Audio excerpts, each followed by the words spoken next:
And hello, everyone, and welcome back to our mini series. Well, it's part of our mini series of our larger series of Living Limitlessly.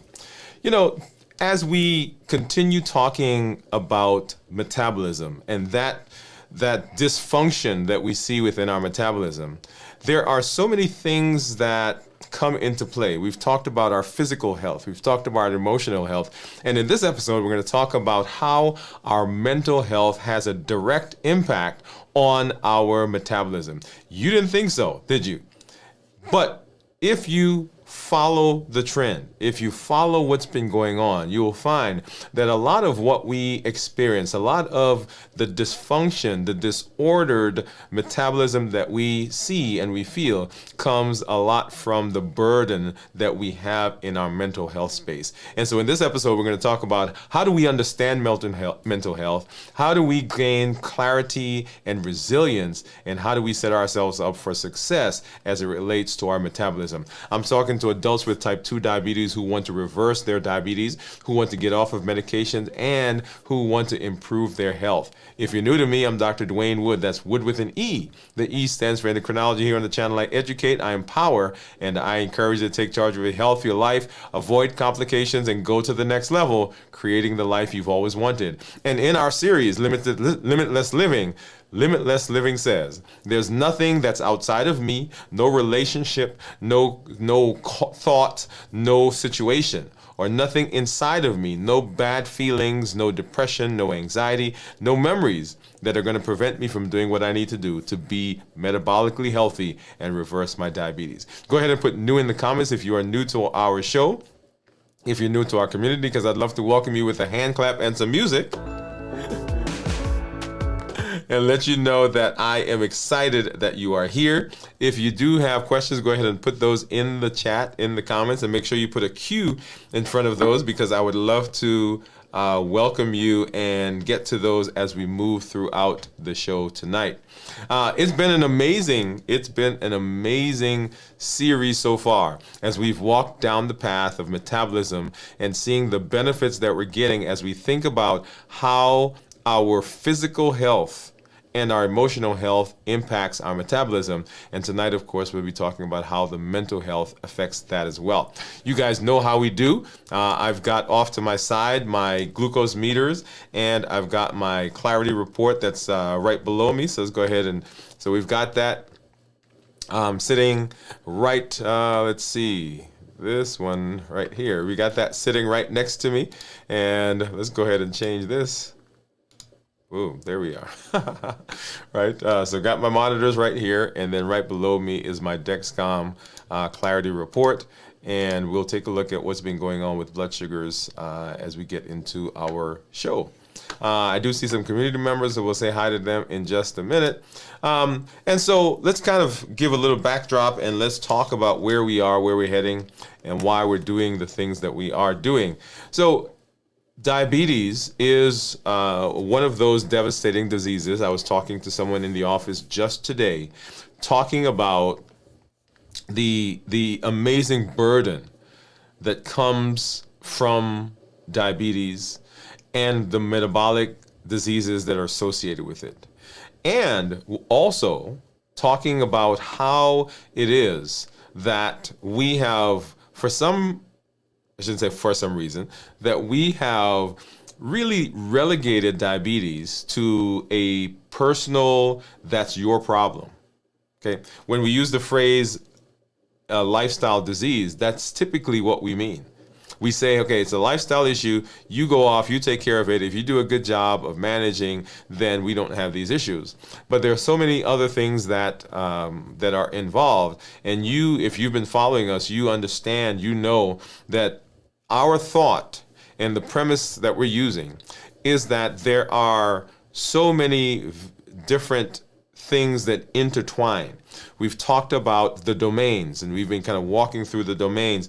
When we did our limitless living inventory, we walked through what those domains are. They are our physical, our spiritual, our emotional, our environmental, occupational, intellectual, mental, and social health.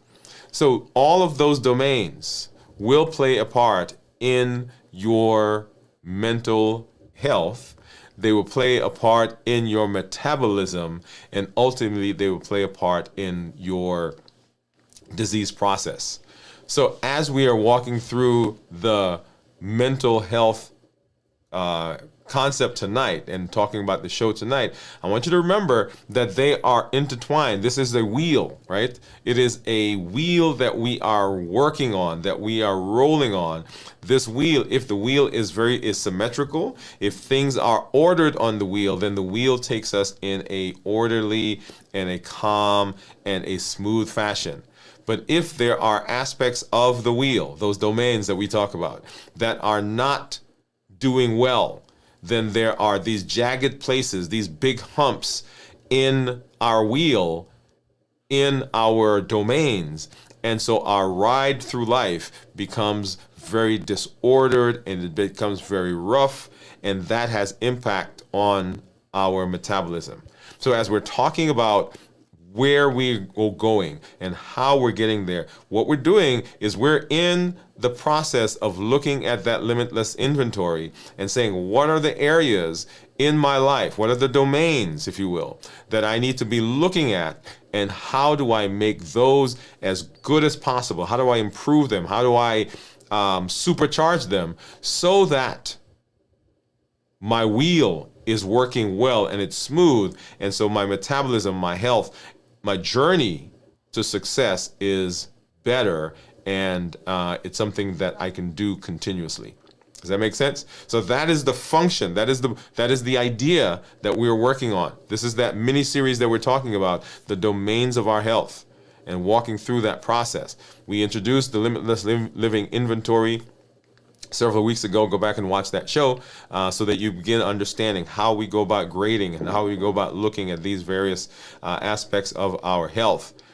Because if we can deal with those, as Limitless Living says, right? Because remember, nothing from outside, nothing from inside is going to prevent us from doing what we need to do to be healthy. If we can address them, then it helps our metabolism become more ordered. And if we can fix the metabolism, if we can right the metabolism, if we can bring the metabolism back into balance, then those chronic diseases that we talk about, diabetes, high blood pressure, high cholesterol, coronary artery disease, polycystic ovarian syndrome, fatty liver, and of course, metabolic dysfunction, all of those begin to improve.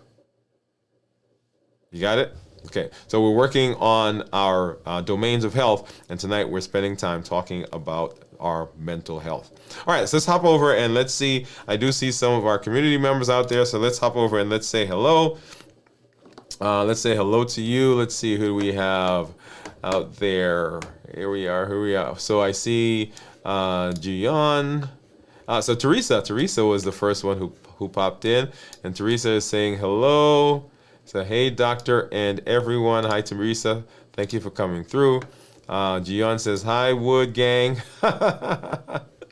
Hey, Wood Gang, how are you guys doing? Gian says, hi, doctor. Pamela White says hello. And Pamela, I did see you. Actually, I saw you and Gian when I did my live earlier today, as I was going about doing one of our episodes for our 100-day walk to consistency, which I'll make a plug for here in just a minute. And then, of course, Lightworks. Hey, man. Thanks for coming through. Glad to see you. Haven't seen you in a little bit, so glad that you are here in this space hanging out with us. And, of course, Gian says, hello, Light. And Bowie says, good evening. And, of course, Gian is saying hello. Hi, Bowie. So good place for me to do a pause and say, as we are talking about metabolism, there are a lot of tools that we are using, right? One of the tools that we've been using is fasting. And so we do our show on a weekly basis where we come on and we fast. And if you come back later this week, we'll do our first show in this week's fast on Wednesday. So Wednesday, Thursday, Friday. Okay. So that's one of the tools that we're using. The other tool that we are using is we are using activity, physical activity. That's getting out and doing, working, moving the body. Remember when we talked about the physical, the body is the thing that carries us through life. And as we are trying to right the metabolism, one of the things that we want to do is we want to make sure that we are doing what we need to do physically so that we keep the body healthy. So when we talk about righting metabolism, improving metabolic disease, improving insulin resistance, decreasing weight, dealing with high cholesterol, high blood pressure, and all those things, remember there are several things that we can do that push us in that direction. Part of it is fasting, one of the tools. Another tool is activity, moving. And so every morning at 6 o'clock, we've been doing our 100-day walk to consistency. If you've not been following us, go ahead and do that. We are on day number 55, I believe, today. Yeah, 55 today.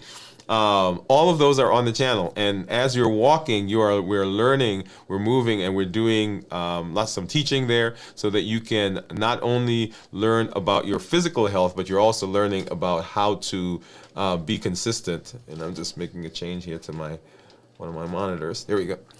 So being consistent. So you are learning and you are making strides. So those are out there on the channel right now. Like I said, we are on day 55. They're there. I've also created. I've broken it up into weeks. Right. So there's a playlist for week number 1, a playlist for week number 2, a playlist for week number 3. Let's see, and you'll kind of see those. You'll see those all there, right? So week 1 was laying the foundation. Week 2 is building momentum. Week 3 is mastering our mindset, and so on and so forth. So they're there, and they are an amazing way, like I said, for us to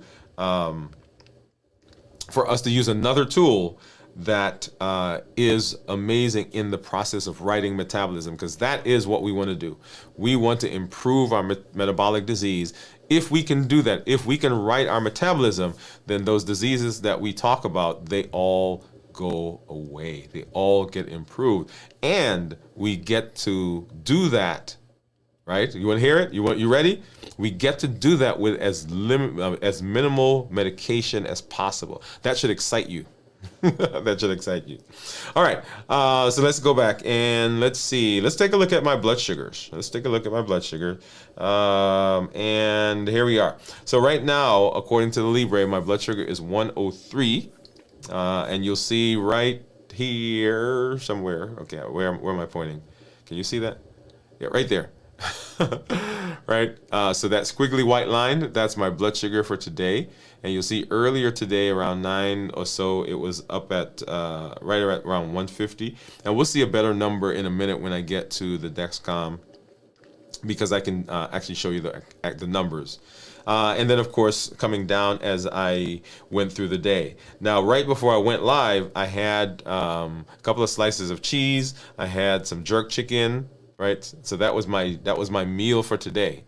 Was the first meal that I had for today. So that's what I had. And so we should see, hopefully, well, not hopefully, we should see as the show goes on, you'll see an uptick in my blood sugar. Hopefully it's not going to be a big spike, because I think, as I mentioned before, when I got sick in December, my blood sugars have been 30 to 40 points higher than they were before. And so I think finally I'm getting a handle of that, and the blood sugars are better. So anyway, enough said about that. So let's get rid of this one, and let's take a look here. So yeah, so right here, right, so according to the Libre, so I'm 132, so it's 30 points higher than what according to the Dexcom. So it's 30 points higher than what the Libre says. So if I kind of scroll back through the day, you'll see I've been kind of hanging out in the 110s, and then right before lunch, I was like 150, 160. And right here I had to change my device because it ended. So that's why there's a gap, not a big gap, between 9 a.m. or 8:55 and 10. So that was when I finally was like, oh yeah, I got to change it. And so I went to my office and changed that. Okay, and then you'll see the blood sugars coming down. Okay, let's go ahead and let's take a look at my meters. So here's my contour. Here's my Keto Mojo. And let's go ahead and grab some strips. And this is the strip for the contour. Let's get that out. I'm not going to put it in there quite yet because, yeah, let's get that there. And then, of course, for my, for the Keto Mojo, let's grab, this is a strip for ketones, and then this is the strip for glucose. So we're going to take a look at those. And then while I'm in here, I might as well just go ahead and grab a lancet. Right, so these are the lancets that I have. I do have this one, but as you know, I don't like, well, I shouldn't say I don't like it. I love it because it is simple and easy, but the spring is not strong enough to kind of push the lancet through my thick finger. Or the skin over my fingertips, I've used them so much that they become kind of calloused and hard. And so if I want to get a good stick with this, I actually have to use a different finger, and this one I don't usually use. So I don't want to, because it hurts, and because I've used these so much, they don't hurt that much anymore. All right, so I'm not gonna use this lancet. I'm gonna go ahead and use this one. All right, so let's go ahead and open these. So this is the glucose. We'll put that one up here. Let's get this one back. Come on. All right, and then, well, it jumped over here. And then let's go ahead and open the ketones. So what do you think my ketones are going to be? All right, you see what my blood sugars are right now. What do you think ketones are going to be? I'm not fasting, by the way. All right. As I said, I ate last night, so I didn't eat anything today. So I guess technically that was a fast. But it wasn't, that was not intentional. So I'm not like, okay, I'm fasting today, so I'm not eating. It just happens that I didn't eat anything. All right, so let's go ahead and let's grab this open. And I need to get a good stick and ow. Okay, I think that should give me a good, yeah, there you go. All right, let's get that one started. And go ahead and get this one going. Okay, and I'm gonna go ahead and keep milking this so I can get my drop of blood. And you'll see there, let's see, let's do this one. Okay, so 107 for the contour, 125 for the Keto Mojo, and then right there you'll see the Libre says it's 103. So let's go ahead and get this out, get this started, and this is the ketone, so the ketone. And I do have a drop of blood still left, so let's go ahead and get that in before it dries. Because if it dries, then I have to stick myself again, which I do not want to do. All right, so I'm not going to show you what that is, so you guys are going to put a guess in there. Like I said, I'm not fasting. I did eat just one meal today, so and I've been eating all weekend. So, all right, here we go. All right, so let's hop over and let's have our conversation. So well, before I do that, let me back up and let's take a look. I think we do have some other folks that came through. Oh, and I see some, okay, well, look at that. Oh, okay, so, okay. So Bowie said hi. Hello, the Lightworks. Lightworks says hello. And I see, hey, Doc, love your shirt. I want one. Hey. I got the shirts. And so, hey, Ashley McHenry, and oh, look at the little picture. Okay, I got to do my show. Okay, you got to get off. You got to get her off because you're going to distract me. Look at the little cutie. Do you guys see that? You probably can't. Boy, she said, I've been lazy to walk in the cold, but I look forward to walking tomorrow on a warm morning finally. Okay, yeah, so I think you're near us, and so we have similar weather. I think you're just northeast of us, Bowie, if I remember correctly. Cornelia says hello. Bowie says, I want to say I appreciate these videos. The mix of good science and thoughtful attention to emotions is rare for other fasting channels. Oh, well, thank you. Thank you for that. And then Gian says hello. Say hi, Cornelia. Bowie says hi, Cornelia. Ashley said, Ella says, hey, Doc. Oh, that's my little girl right there, y'all. And Gian says she thinks ketones are going to be 0.2. Lightwork says 0.2. Steve, what's up, Steve? Hey, man, I didn't see you in there. So thanks for coming through. Steve says 0.3. And then Teresa says 0.1. Okay, so I'm gonna Go ahead and star those. 1, 2, 3. We got 4 guesses in there. All right. Okay. All right. So here we are. Let's have our conversation. So we are talking about disordered metabolism. Let's kind of back up and put that as our premise, right? Disordered metabolism is the place. It is the thing that causes our metabolic dysfunction or causes our chronic diseases. Whether we're talking about the blood sugar, pre-diabetes, we're talking about obesity, we're talking about cholesterol, liver. So all of those are spectrums along a part of the spectrum along the disease called metabolic diseases. Okay? So if we could find a way to manage any one of those, then those same principles can be expanded, extrapolated to other diseases in the process. Okay? And so what we are on the journey of is laying the foundation for the things that we need to do that will affect all of our metabolic diseases. Here specifically, as we talk, we're talking about diabetes, right? Type 2 diabetes. How do we reverse type 2 diabetes in adults? But those same principles can be expanded, extrapolated to all of the disease processes, which is why in our community, you'll see people who are diabetic, who are walking through the journey. You'll see people who don't have diabetes, who are metabolic, right? Who have metabolic disease. They may have high blood pressure or high cholesterol. They may be suffering from weight management issues. Okay?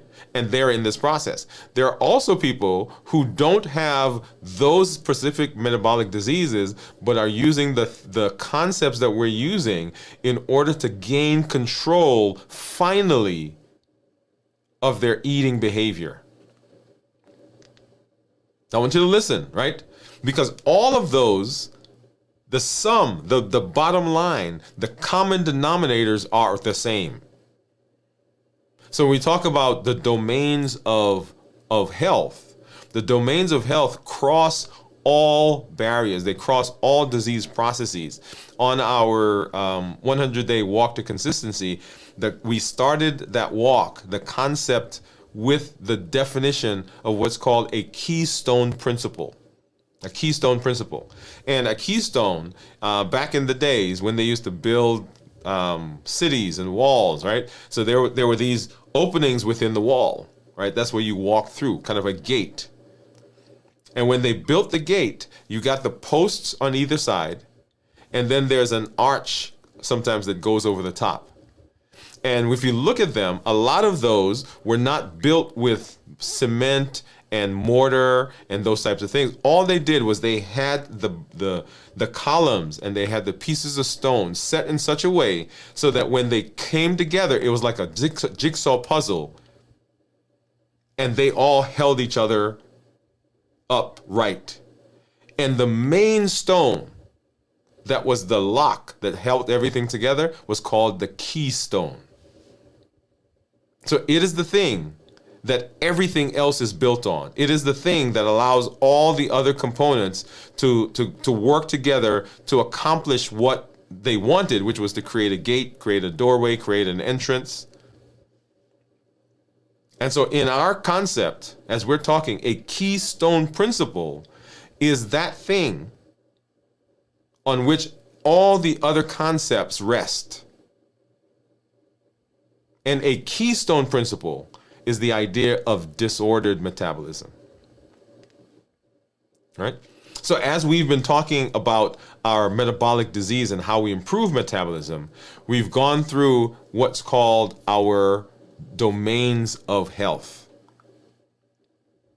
And the domains of health are saying, okay, if we fix these domains, think of this as a wheel, like a wheel on a car, and a wheel on the bus, right? You guys want to hear me sing? Yeah, I'm not. No. So the wheels on the bus go round and round, round and round, round and round. Wheels on the bus go round and round all through the day or night, right? So the wheels on the bus is going round and round and round. And you can imagine that wheel, if the wheel is smooth and the bus is rolling, then the ride is very smooth. Then your metabolism is working and everything is in alignment. But if for some reason there's a chunk on that wheel, on that tire, there's a bleb on the tire, right? There's a hole on the tire. Part of the tire is flat. When it go ka-dunk, ka-dunk, ka-dunk. So that's not a very smooth ride, not very comfortable. And so when we talk about the domains of health, what we're saying is how do we address each of the domains so that our wheel on the bus, when it goes round and round, it is a smooth, comfortable ride through our lives. And applying that to our metabolism, if we can write the domains in the limitless living inventory, if we can write them, then now our metabolism gets back into balance. And so we've spent time talking about the physical domain. We talked about the emotional domain. Tonight, in this episode, we're going to be talking about the mental domain and talking about mental health. Okay?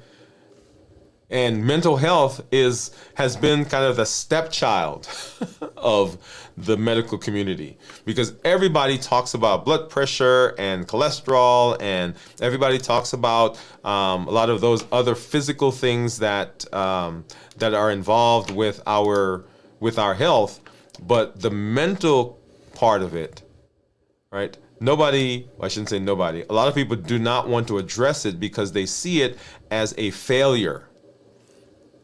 They see addressing mental health as a failure. In fact, in my office, one of the things that I talk to people about is when we are having difficulty with their blood sugar, with their diabetes, with whatever illness we're dealing with. When we are focused on the disease process, right? And in my mind, I'm thinking, okay, we've got to improve the metabolism. There's often times when I say to someone, we can't get your blood sugars better until you go into counseling. I want you to hear me. We can't improve your blood sugar if we don't get you into counseling, because in counseling, then we begin dealing with the mental aspect of what's causing the issue. So mental health is the foundation for our cognitive function and our psychological well-being. It not only shapes the way we think, but also it influences every decision we make. I want you to think about that. Every decision that you make is in part, well, I shouldn't say in part, is regulated by your mental health. Your perspective on things, how you see the world, your worldview impacts how you behave. It impacts what judgments you make. It impacts what you eat. When our mental health is strong, we can process information more clearly. We approach problems with creativity, and we manage stress in a way that prevents it from overwhelming us. But when mental health is not there, when we are struggling in our mental health, whatever the reason may be, right? And we'll come and we'll talk about some of that here in a minute. When we struggle with our mental health, it has a direct impact on how our disease process goes. Now, here's an extreme case.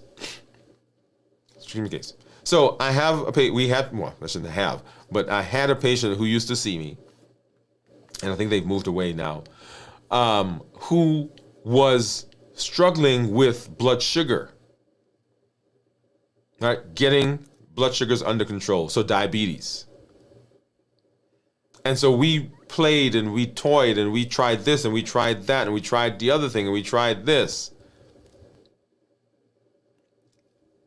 And as we were evaluating, I finally said, well, wait a minute, something is not clicking, right? Because if we're doing these things, right, and we're doing medication, we had gone to diabetes education, we're talking about the food and the things you're eating and balanced bites and all of those,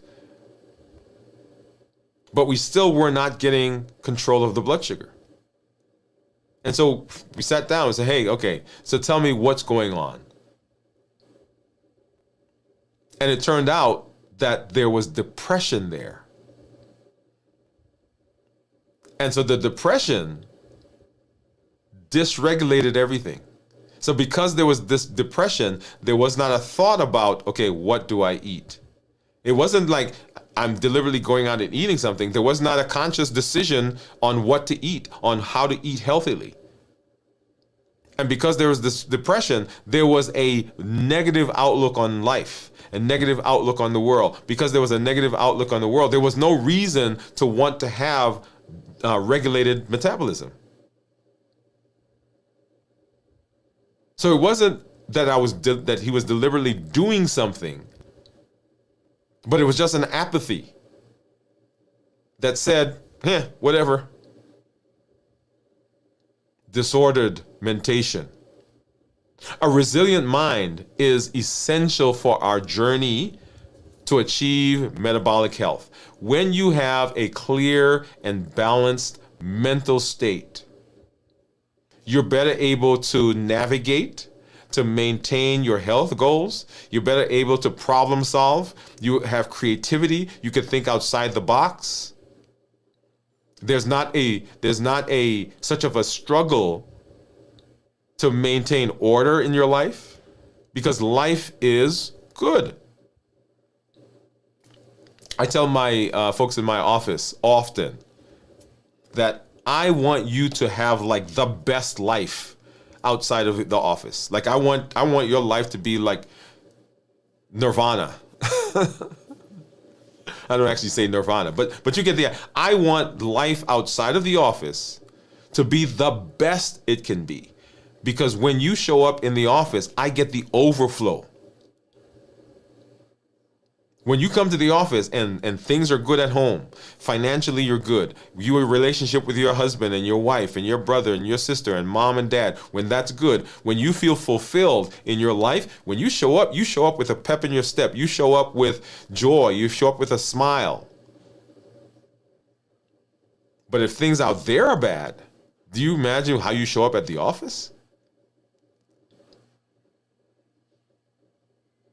So our mental health has a direct impact on our ability to be successful. When we talk about metabolism, we mentioned that our body, our physical body, is what takes us through our life. And so our goal is to help the body to be as resilient, be as optimized as possible.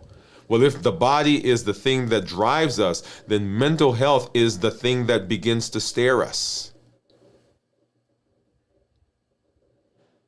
A calm mind reduces the production of stress hormones. A calm mind reduces the production of stress hormones like cortisol, epinephrine. But if the mind is disordered, then those stress hormones are high. And we've already talked about what stress hormones do. Those contribute to insulin resistance or hyperinsulinemia, and we know that once insulin comes out, once insulin starts, we're off to the races because insulin is the key thing that causes the dysfunction in our metabolism. It is what disrupts our metabolism. So it's essential to nurture our mind to help us decrease those ripple effects downstream. So a sound mind not only empowers you to make better decisions, to make better choices and adapt to challenges, but it also directly supports your physical health.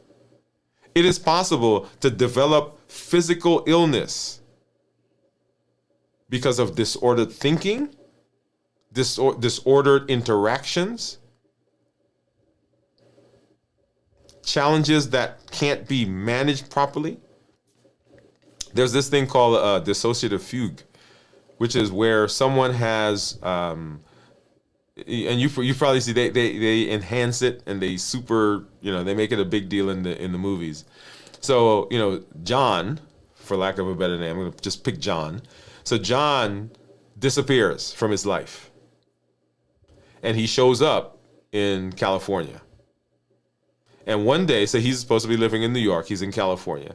And one day, somebody from New York, which is where he's supposed to be, where he lives, that's where his life is, that's where his family is, that's right. He shows up in California.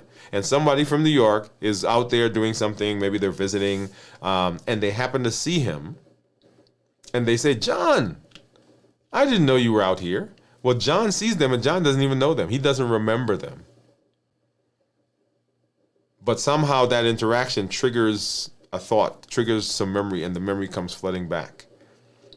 And it turns out that John was living his life like he normally does, and he had a break. He had a stress-induced, trauma-induced mental break. And his mind says to him, the easiest way for us to deal with this is to just leave everything, forget everything that was there, and move on to something else. And John shows up in California. A manifestation, a true, real this is not fairy tale. This is not John is dreaming, but John really doesn't remember. And this all comes because of disordered mentation, disordered thought process. So our goal is to understand how mental health works, to build some resilience and some structure, and to clarify and bring focus. Okay? Think of your mind as a controller. This is the control center.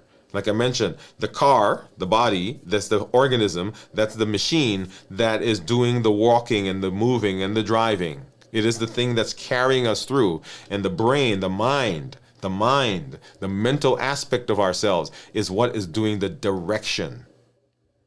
It is turning right and turning left, and it's pausing and it's halting and it's stopping and it's weaving through life. It is the mind that does that. When it's clear and is resilient, everything functions better. Remember, the emotions impact how everything works, but the mind is the thing that directs everything. So how does the mind work? How does the mind work? And the first thing we want to do is we want to think about our mental landscape. What does that mean? Well, let's explore our mind for a minute. So our mind is make up, our mentation, our thought processes, our dreams, the way we think. It's made up of a rich, dynamic milieu, if you will. It's a space that's shaped by your thoughts, your beliefs, your family of origin, your experiences, your failures, your successes, the interpretation that you have put on events that happen, as we talked about last week in our episode. Right? So nothing that happens to you has a meaning on, or has an impact on you until you put a meaning to it. And once you get a meaning, that you develop an emotion about it. So all those things come together to create what we term our mind. And so our mind is our way of viewing things. It is it is the combination of all of those things that have happened to us so far. So these elements, they serve as the lens through which we interpret everything. The brain is always getting these signals that are coming at it, thousands of signals each minute, each day. And the brain can't manage all of those. I know we think we can, but it can't manage all of those. So what it does is it begins looking for patterns. Okay, these things seem to be together, so I'm gonna put those in a group. These things look like they put those in a group, right? And so it begins creating patterns throughout our lives and throughout all the signals that are coming. And when it does that, it is doing it based on your experience. So, hey, I had this bad experience over here. So anything that comes to me from that area, we dump it into bad experiences. Anytime we see that particular person, we dump it into bad experiences. When we see this person, we dump it into an experience that we've had. And so we have these loops that happen all the time.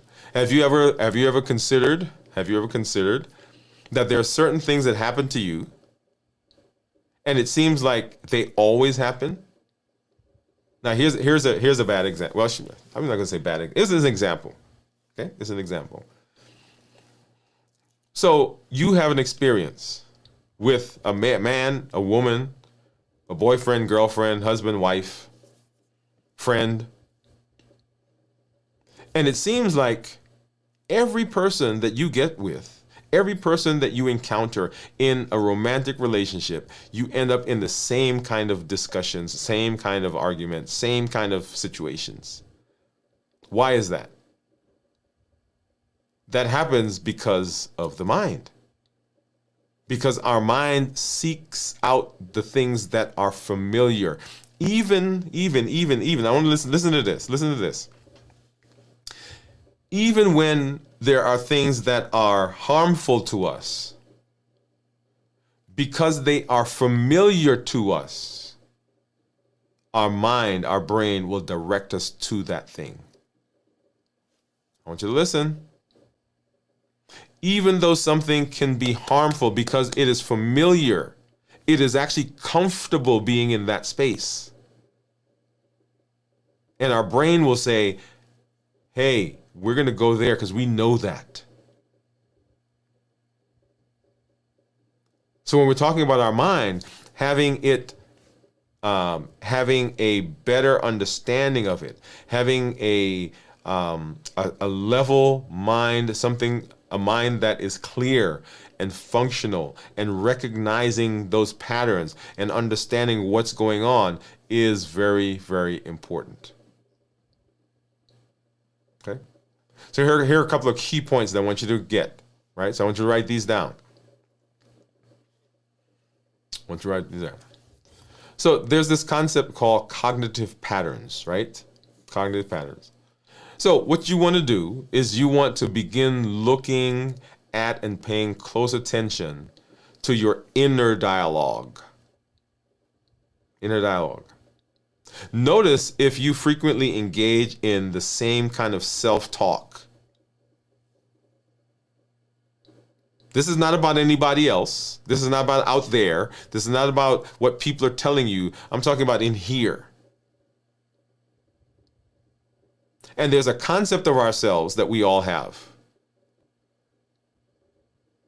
And often the concept of ourselves that we have is negative, and it's built on a history of hurts. It's built on a history of failures. It's built on a history of trauma. It's built on a history of negativism from other people. So when I was in sixth grade, my teacher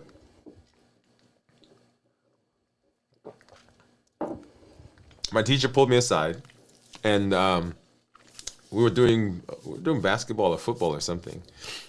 I was in sixth grade, and he said to me, Dwain, I think you need to start wearing deodorant. Sixth grade. Makes sense, right? So I'm a growing guy. And he pulled me aside and said that. Now, his intentions were good, right? Because he was like, man, you smell funky, right? Whatever. I mean, he didn't say those words, but that was he was an adult who had noticed something, and he was stepping in and doing what he thought was good, and said that to me. Okay. Now, as a sixth grader. How old were you in sixth grade, right? So I took that thing, and that thing got into my head. And man, I started wearing deodorant all the time. I mean, I'm going to bed, I'm wearing deodorant. I'm showering with deodorant. I got deodorant in my backpack, I got deodorant in my pocket, all deodorant. Okay? So I get married. And my wife says to me, hey, how come you wear deodorant when you go to bed? Now, I want you to notice what happened. I'm talking sixth grade, y'all. And as a grown man, all of 20 4 years old. That thing followed me.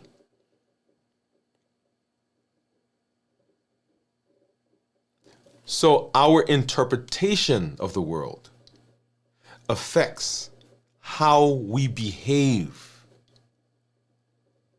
And so we always want to be looking for those patterns. Is there a recurrent pattern, the cognitive pattern that we have in our mind? Ask ourselves, is this thought really true? Is it helping me move forward, or is it holding me back? Right? So that's where the rubber meets the road. The cognitive pattern, is it helping me or is it hurting me? Because if it's hurting me, you know what it does? It makes me feel depressed. It makes me feel anxious. It causes me to pull away. It causes me not to be able to develop relationships. It causes me not to think properly. It causes me to make choices that are not the best for my metabolism. And we're always going back to metabolism. So how does that affect the metabolism? How do you think it affects the metabolism? If I'm always stressed, right, hormones are up, cortisol is up.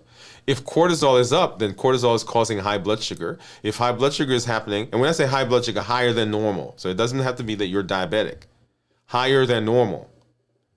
In order for your blood sugar to stay normal, if you're not diabetic, or even if you are diabetic, the body has to produce insulin. Once again, as soon as insulin comes out, then all the downstream things happen. And so the cognitive pattern that we have is important because it is the view that we have of ourselves. And that view creates dysregulation if we're not careful. And then mental overload. In today's fast-paced world, our minds are constantly bombarded with information, right? Notifications, there's endless distractions, there's an email, there's a phone call, there's the text, there's the device that, there's the app that alerts you when whatever is happening, whatever you subscribe to. So we're always having these things happening. And in order to function, in order to be in a space where we can function normally, the brain ignores a lot of things. It says, there's just so much coming, I can't even deal with that. And so we miss a lot of life that's happening. We miss a lot of the good things that are happening in life. And so we end up going through life, and we're kind of navigating this narrow piece of our world because we've tuned out all the other things that are coming. And so our brain doesn't have the capacity to really engage with what we need to do. So by reducing the noise, reducing the clutter, reducing the clamor in our mental space, we clarify, we reduce, we simplify, and we eventually are empowering ourselves to make good thoughts because now we have the mental capacity to deal with those. In my episode today, I was talking about doing a brain dump. And a brain dump is simply where you take the stuff that's in your head, you write it down, and you put it there. Once the brain says, hey, it's on a piece of paper, I don't have to remember it anymore. I don't have to keep going over and over and over and over it. So this place right here, this mental junk box, this mental overload is important because when we are in that space, we are not free to experience things like we should experience things. One of the things that what we talk about often is mindset, being mindful. And being mindful means I'm here, I'm present, I'm in this space right now, and I'm doing all the things I need to do in this space. And I'm feeling everything. I'm feeling the pain, I'm feeling the excitement, I'm feeling the laughter, I'm feeling the sadness. I've got a range of emotions. So how do we build resilience, and how do we enhance our clarity in our lives so that our metabolism gets better? Right? So now that you understand what part the mental landscape plays in our lives, what do we need to do? And the first thing is what I just mentioned. We want to be mindful. We want to practice mindfulness. We may need to do meditation, right? So these practices, they help to quiet the mental chatter, allowing us to woosah. And our prefrontal cortex has the ability to now superimpose itself on the amygdala. Remember that relationship? Amygdala being the primitive brain that is always there and always ready to fight. It's the survival part of our brain that's keeping us amped up, that's keeping the cortisol levels high. And the prefrontal cortex gets to come in and it gets to calm it because we've been mindful. We're calming ourselves. We're practicing.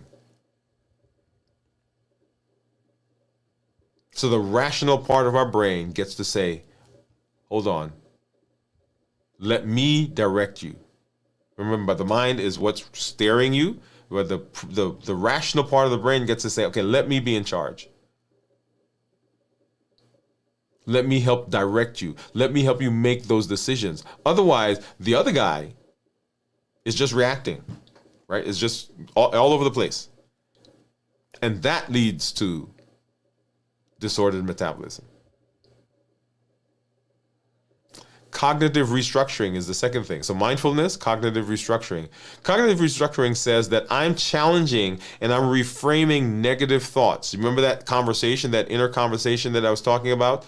When we think about ourselves, those cognitive patterns that we think, that cognitive idea that we have about ourselves. And when I think about the cognitive pattern, what I think about is I think about, there was a movie, and I can't remember the movie right now, but it was a movie where there was I think it was a glass or a crystal version of ourselves that they kept in a cabinet or something. And so as long as the crystal was good, right, then they were good. And so we've created these little crystalline models. And sometimes it's not crystal. It's, we've got all kinds of things hanging off of it. But what we want to do is we want to begin challenging that crystal pattern that we've created. When you catch yourself in a cycle of doubt, when you catch yourself in a cycle of negativism, when you catch yourself in a cycle of the negative thought, the question you want to ask yourself is there another way for me to view this? Is there another way for me to think about this? Is this really true? Because I'm challenging that now. And so I'm restructuring this cognitive pattern that I have, because when I can do that, I change my outlook to the world. And when I change my outlook to the world, my interaction with the world is different. When my interaction with the world is different, then the way I deal with issues in the world is different.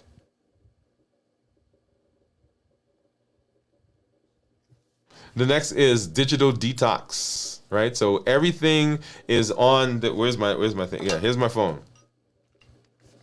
Right? This device is I watch was it Monk? And Monk has these uncanny abilities, and one of the things that he always says, it's a blessing and it's a curse. So the blessing for these devices is that we are much more connected, theoretically. We have much more access to data. We have much more access to knowledge. We have much more access to culture and music and literature and all those things. But we also have access to things that are not necessarily the best for us. We get to see the highlight reels for people that are on social media. We get to see the best version of themselves, the prettiest, the handsomest, the best clothes, the most expensive cars and houses, and the most successful people. And we compare ourselves to those people.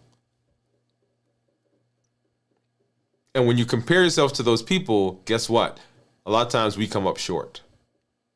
It's the same thing. Like you get a magazine, right? And in the magazine, you see a model, or you see a model. I shouldn't say. I'm going to say all you see. And you see a model, and she looks great. He looks great, and the eyes are just so, and the lips are just open just a little bit, and the guy is standing with a hand in his pocket, right? And the clothes are laying just so, and the colors are perfect. And I'm like, man, why don't I look like that? Well, you know why you don't look like that? Because when they were shooting that video, when they were shooting that picture, you know what they did? They had lights. And that softness, that little softness on the skin, they've got a spray bottle that they sprayed some water. And they got a makeup artist that came in and just dabbed just a little bit. And when the guy stood, right, there's a stylist that comes over and takes the jacket and lays it just so over his arm. Now, if I had all of that, guess what? I would look great. But we don't see the regular people. We don't see the real. That's not the highlight reel.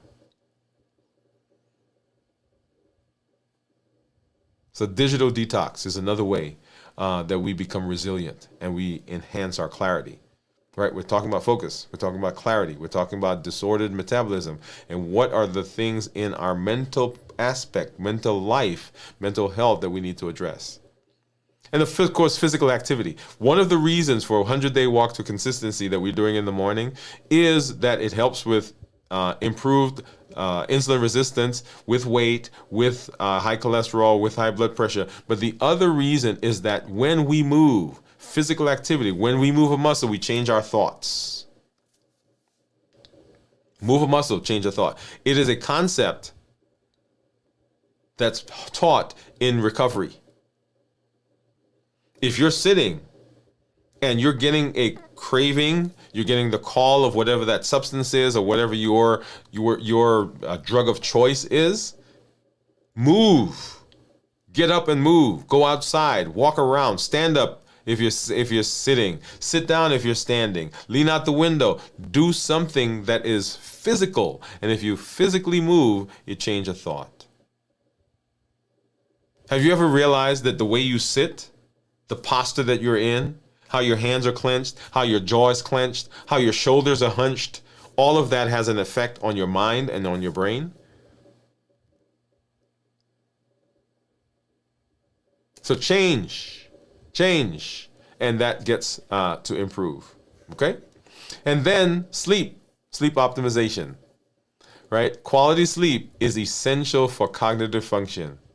Last night I was here in the studio and I was doing something and I wanted to stay up and I said, okay, I'm going to grab my bass, and I grabbed my bass and I started playing it, and I'm not sure how long afterwards I woke up, and I was videoing it, and I played back the video and I saw myself just, right, I got the bass, but I'm hunched over. So prioritizing sleep is very important. Each of the principles, each of these practices not only helps you improve your mental clarity, but they also build resilience.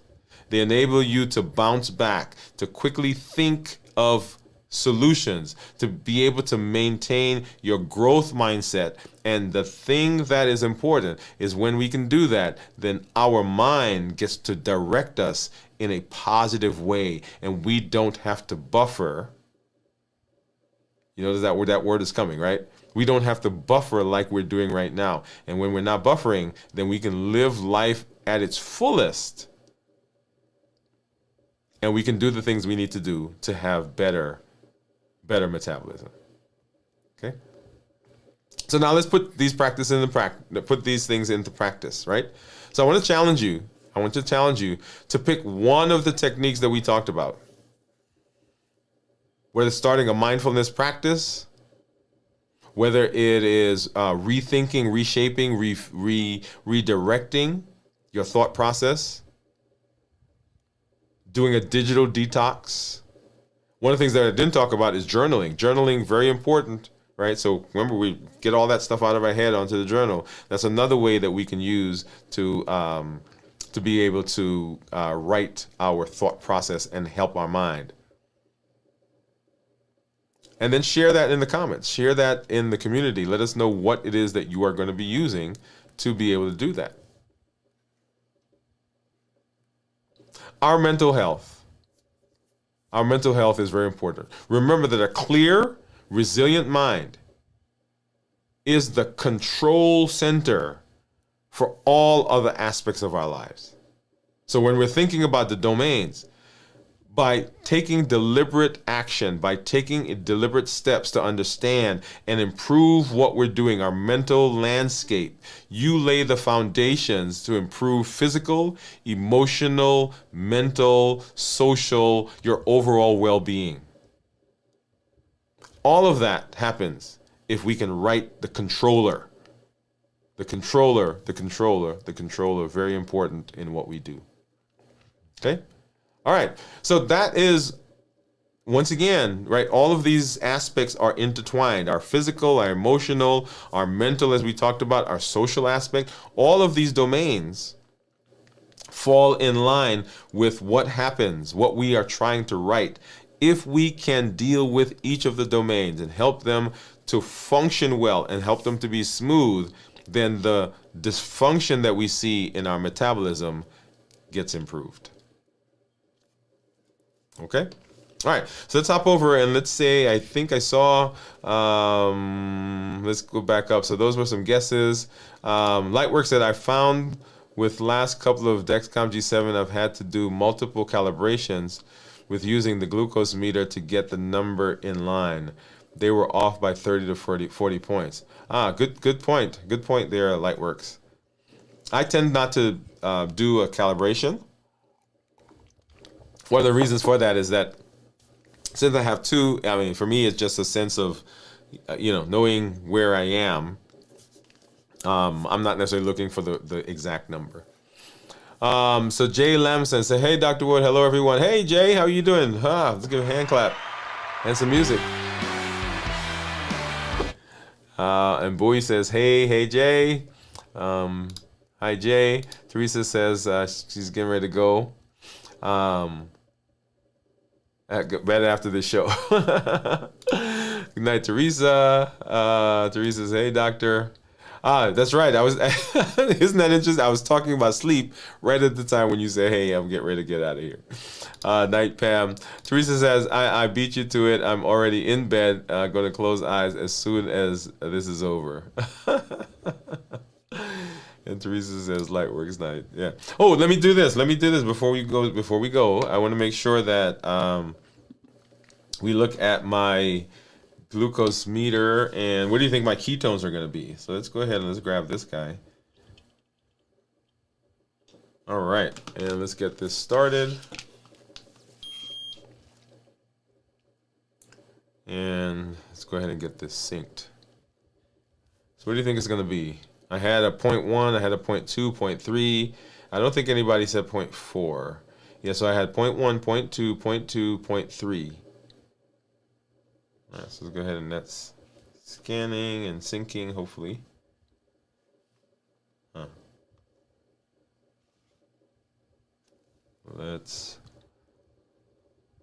it doesn't look like it's acting right. Let me get out of that and come back in.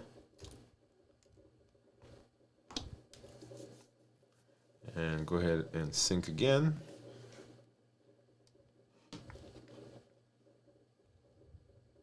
There we go. All right. All right, so here we go. Drum roll. Drum roll, please. And ketones are 0.3. So let's see who said 0.3. So Steve, look at that. Steve is right on the ball. He says 0.3. So blood sugar is 125, according to the Keto Mojo. Ketones are 0.3. Remember, ketones that are less than 0.5 considered normal. 0.5 to 1.5 considered nutritional ketosis, and then above 1.5 considered therapeutic ketosis. And we're always wanting, if we're talking about metabolism and being in ketosis, we want 0.5 or higher, Right, 0.5 or higher. Now, one point that I wanted to make that is that some people have asked me about the Keto Mojo meter. The Keto Mojo is only one type of meter that does ketones. Steve, I think, has a different version, different one. There are several on the market. I just happen to use this one because one of the people I follow was following uses it, and it gives me a good reading. It was relatively inexpensive, and so that's the reason I use this one. So any of the ones that you have that you can get, if they depending on the cost, should work for you. I tend not to use ketone strips, and I tend not to use the breath ketones, because the ketone strips, the ketones take longer to show up and they take longer to go away. So I could be in ketosis and on the strip it'll say I'm not, or I can be out of ketosis and the strip will say I'm still in ketosis. Okay. Oh yeah, and Steve says, let me pop that up for you, Steve. Thank you for putting that in. So Steve says that he uses the Keto BM from Walmart. Okay. So like I said, there are lots of different ones that are out there. All right. So let's see. Let's go here. So everything that we do, remember, is built on our Triple E formula for success. We educate, we empower, and we encourage.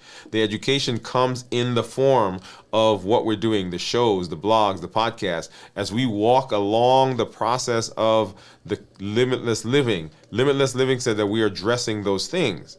And so the education gives us a different perspective, gives us a different way of looking at things, helps us understand generally what's going on in our body. We educate, we empower with the tools that we learn.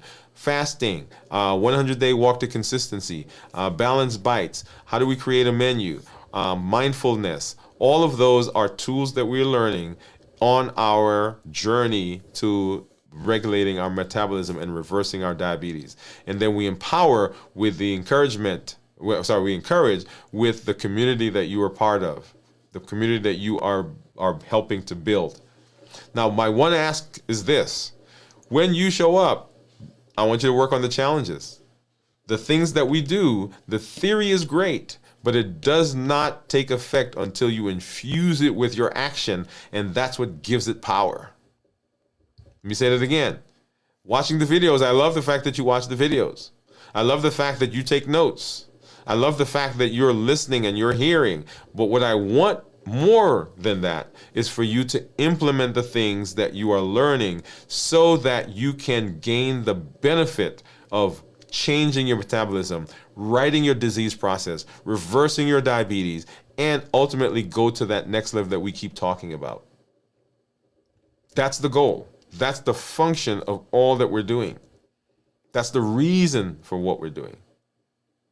And then let someone know that there's a place where they can come and there are all these resources that are available to them for them now to get on the journey to right their disease, to right their metabolism, to improve their health, and for them to take the steps that's needed to live a limitless life.